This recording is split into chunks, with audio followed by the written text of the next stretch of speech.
आई उद ग आई उद उद रेणुका देवीच्या नावानं चांगल. हे पहा, येथे रेणुका देवीचे नवीन जीर्णोद्धार केलेले मंदिर सुसज्ज होत आहे. उद्या याचा जीर्णोद्धाराचा कार्यक्रम होणार आहे.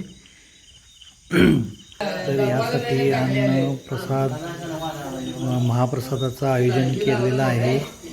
हळदी येथील भक्त मंडळांनी मिळून हे सर्व कार्य तत्परतेने करत आहेत. मस्तपैकी तुळस कट्टा, पुढं झाडी झुडपे छान आहेत आणि कळस, हा पहा कळस आणलेला आहे वरती बसविण्यासाठी. अगदी छानरित्या नियोजन केलेलं आहे. हे पहा, उद्याचे कार्यक्रमासाठी मांडणी सुरू आहे. आई